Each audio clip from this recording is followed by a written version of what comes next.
for a long period of time that it doesn't work in that way whatsoever.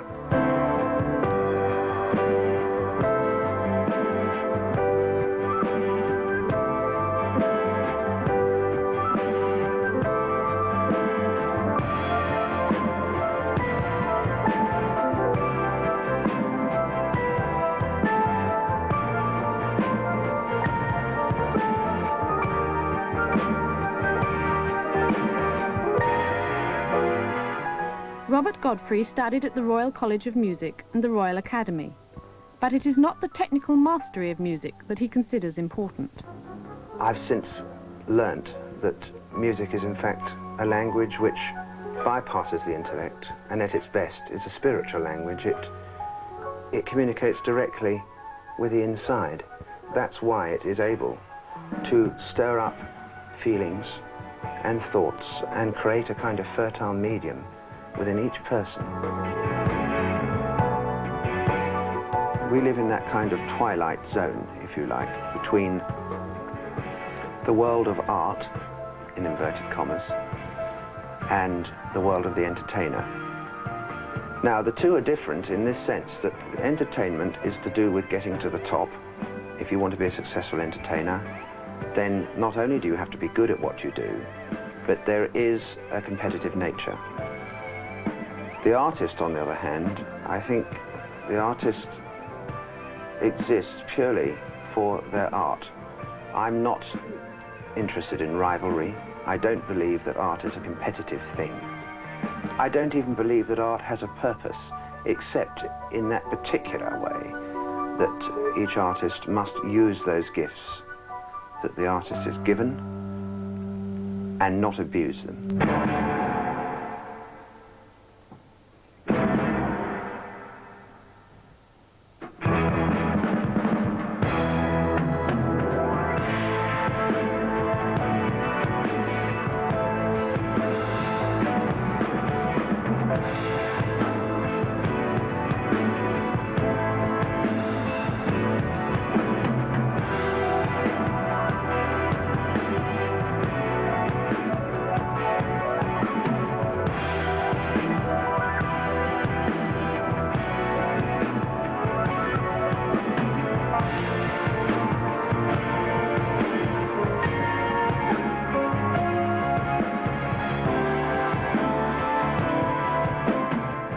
The division between popular music and so-called serious music can be bridged, but Robert believes it is not happening enough, and it is not happening in the right places.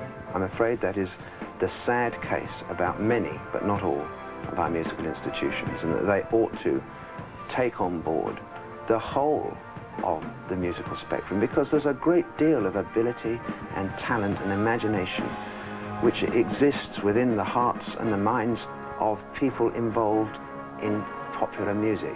There always has been, and I think that it would rid a lot of our young musicians in the institutions of this rather brittle academic approach that they have. This brings me to what I think is the most criminal of all the ways in which the so-called serious music has been, if you like, embezzled by what I consider to be a group of, and I can't put it any more succinctly than cultural snobs, because opera is the greatest of all, in my view anyway, the performing arts. And to see that virtually a whole population has been deprived of it simply because it has been made to be inaccessible when it's not. This music can be enjoyed by all people. And all that has to happen is that people have to be educated just to understand that the best things in life require a little bit of input, that there is a limit to what you can ever have from a passive role in entertainment, because then that's what entertainment is. You sit there and it entertains you. The arts require an involvement, and if people can be encouraged to understand that a little bit of interest, just a little bit of input, you will get back something that you never dreamed of.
the light goes out once more.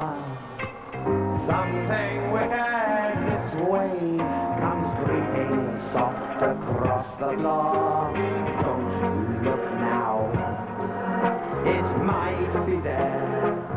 Oh, don't look now, it's over there somewhere.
Something we have this way in singing songs of war. Calm yourself,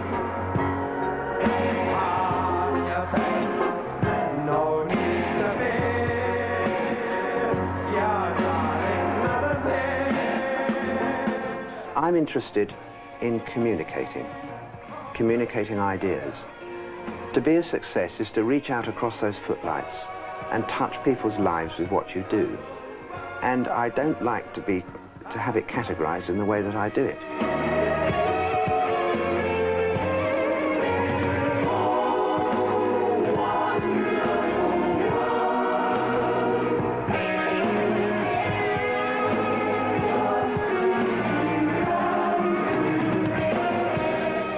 Our music is like a mirror which people are invited to look into, and therein they will see both their hopes and their fears. See, an artist is really a mirror. Everything that's contained within our music is drawn from the society in which we live. And in a sense, I feel that the privilege that I have as being an artist stroke entertainer, with that goes a responsibility. And I'm determined that when I come to the end of my life, I will be able to look back on it and know that I haven't wasted it.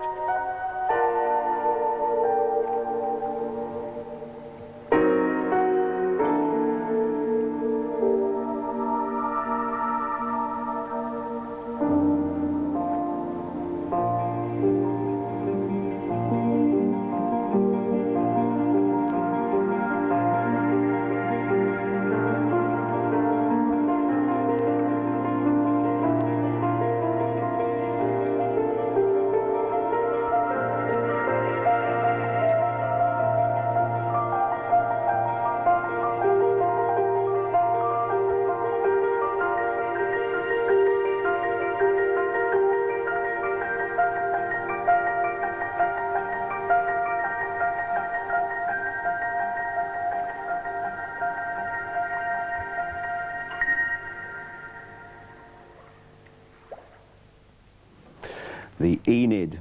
Oh, now, this, the first novel by Lisa Saint-Aubin de Terran, The Keepers of the House, secured the 1983 Somerset Maugham Award.